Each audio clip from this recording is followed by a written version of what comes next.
A menudo miramos al pasado para entendernos.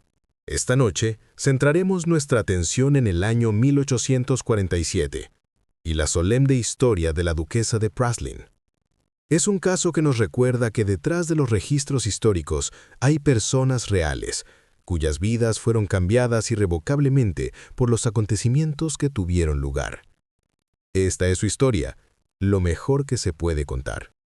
Nuestro escenario es París, en los últimos y brillantes años de la monarquía de Julio bajo el rey Luis Felipe. Fue una época de inmensa tensión social y política, enmascarada por una apariencia de elegancia aristocrática. En el corazón de este mundo dorado estaba la nobleza de la ciudad, que vivía con un privilegio opulento en grandes mansiones. En una de esas residencias, en la prestigiosa Rue de Faubourg Saint-Honoré, estaba a punto de desarrollarse una tragedia doméstica privada. Un crimen tan impactante que no solo horrorizaría al público, sino que también ayudaría a encender una revolución. El matrimonio de Charles de Choiseul-Praslin, el duque, y François o Fanny Sebastiani, la duquesa, fue una unión de inmensa importancia social. Él era descendiente de una de las familias nobles más antiguas y distinguidas de Francia. Ella era hija de un célebre general y diplomático de la era napoleónica, aportando una vasta fortuna al matrimonio. Sobre el papel, era una alianza perfecta de antiguo linaje y nueva riqueza. En realidad, fue un desastre. La duquesa era una mujer de amor intenso, apasionado y profundamente posesivo por su marido. El duque, por el contrario, era un hombre frío, distante y emocionalmente alejado que encontraba los afectos de su esposa asfixiantes.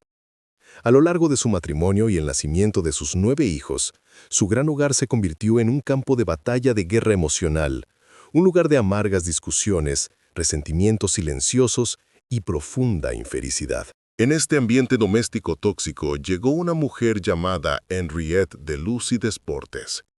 Contratada como institutriz para los niños Praslin, Mademoiselle de Lucy Desportes era inteligente, culta y poseía un comportamiento tranquilo y gentil que contrastaba fuertemente con la volatilidad de la duquesa. Los niños rápidamente llegaron a adorarla, y el duque, hambriento de afecto y compañía, llegó a depender de ella como confidente y gerente de facto de su hogar. Para la duquesa, la presencia de Henriette fue un tormento insoportable. Vio a la institutriz no como una empleada, sino como una rival que estaba robando sistemáticamente los afectos de sus hijos y de su marido. Sus celos se convirtieron en una obsesión febril, convencida de que el duque y la institutriz mantenían un romance, aunque nunca hubo pruebas que lo demostraran. La casa se convirtió en un tenso triángulo emocional, con la hostilidad creciente de la duquesa dirigida directamente a la intrusiva institutriz.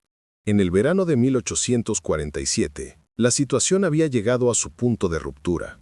Después de una prolongada y amarga campaña, la duquesa finalmente logró forzar la mano de su marido. El duque, agotado por las implacables acusaciones y ultimátums de su esposa, accedió a regañadientes a despedir a Henriette de Lucy Desportes.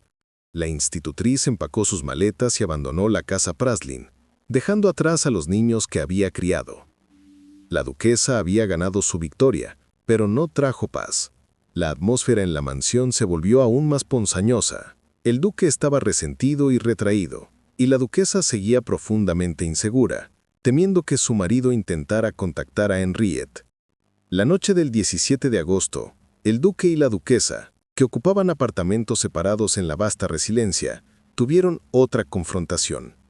Luego, se retiraron a sus respectivas cámaras, el silencio de la gran casa enmascarando una tensión que estaba a punto de romperse. En las primeras horas de la mañana del 18 de agosto, los sirvientes fueron despertados por el frenético sonar de una campana desde las cámaras de la duquesa. Corriendo hacia su apartamento, encontraron la puerta cerrada con llave desde dentro. Cuando finalmente la forzaron, se encontraron con una escena de horror inimaginable. La duquesa de Praslin estaba muerta. Su cuerpo yacía en un charco de sangre cerca de su cama. La habitación estaba en un estado de violento desorden, con muebles volcados y manchas de sangre salpicadas por las paredes, el suelo y la ropa de cama. Estaba claro que había luchado ferozmente por su vida. Había sido brutalmente golpeada y apuñalada más de 30 veces. Un médico local y la policía fueron llamados de inmediato. Mientras inspeccionaban la espantosa escena, quedó claro que no se trataba de un robo ordinario. Fue un acto de rabia extrema y personal. La investigación policial inicial señaló a uno, y solo uno, sospechoso. No había señales de entrada forzada a la mansión o al apartamento de la duquesa. El asesino tenía que ser alguien de dentro de la casa. Lo más condenatorio de todo fue un rastro de gotas de sangre que conducía directamente desde el dormitorio de la duquesa, a través de un pasillo de conexión, y hacia el apartamento privado del duque mismo. Dentro de las habitaciones del duque, los investigadores encontraron más pruebas. Se descubrió una pistola, cuya culata estaba manchada de sangre y con mechones del cabello de la duquesa en un gabinete. El duque mismo tenía arañazos en las manos y lo que parecía ser una marca de mordedura, claros signos de una lucha violenta. Cuando fue interrogado, el duque afirmó que un intruso desconocido había entrado y cometido el asesinato. Una historia tan endeble y contradicha por la evidencia que fue desestimada casi de inmediato por las autoridades. El caso presentó un problema inmediato y sin precedentes para las autoridades francesas. Como par de Francia, miembro de la Cámara más alta del Parlamento, el duque de Praslin poseía una forma de inmunidad diplomática. No podía ser arrestado ni juzgado por los tribunales penales ordinarios. La justicia, en su caso, solo podía ser dispensada por el Tribunal de Pares, un tribunal especial compuesto por sus compañeros aristócratas. Mientras se iniciaba el proceso legal, el duque fue puesto bajo arresto domiciliario en su propia mansión, vigilado por la policía, pero aún rodeado de los lujos de su vida. Mientras tanto, la investigación se amplió. Convencidos de que la institutriz era el motivo del crimen, sino una cómplice total, las autoridades arrestaron a Henriette de Lucy Desportes. Fue sometida a días de agotadores interrogatorios, pero mantuvo constantemente su inocencia, insistiendo que no sabía nada del asesinato.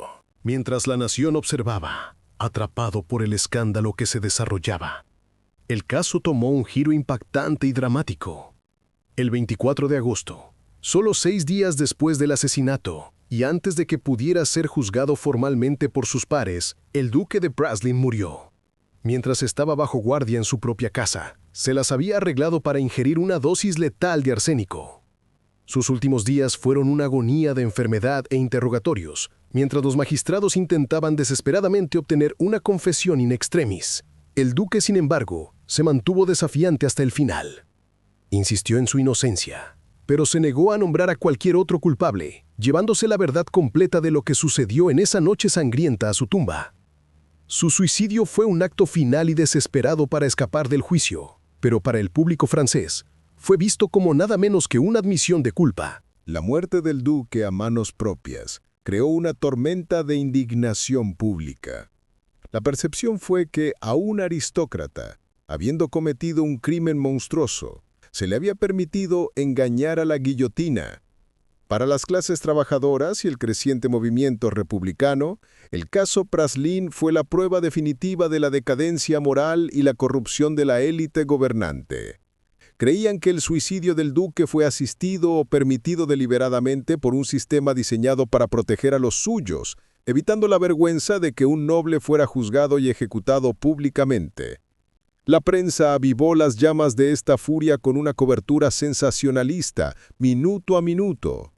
Henriette de Lucy Desportes, sin pruebas que la vincularan con el crimen y con el principal sospechoso ahora muerto, fue finalmente liberada.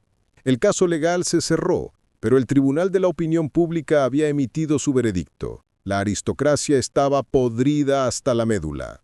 El asesinato de la duquesa de Praslin fue más que un escándalo de la alta sociedad. Fue un catalizador político.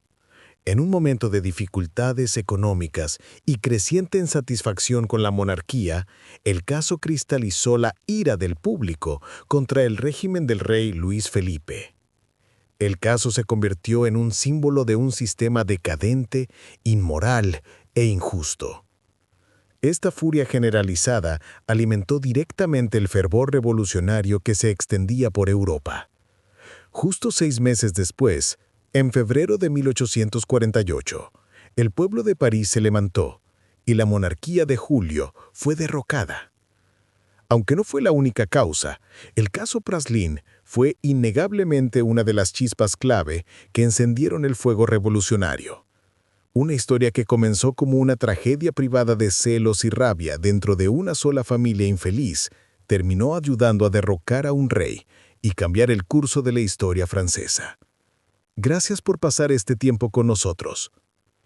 Reflexionar sobre estos eventos pasados es una forma de recordar a los individuos involucrados y el impacto que tuvieron sus historias en sus comunidades.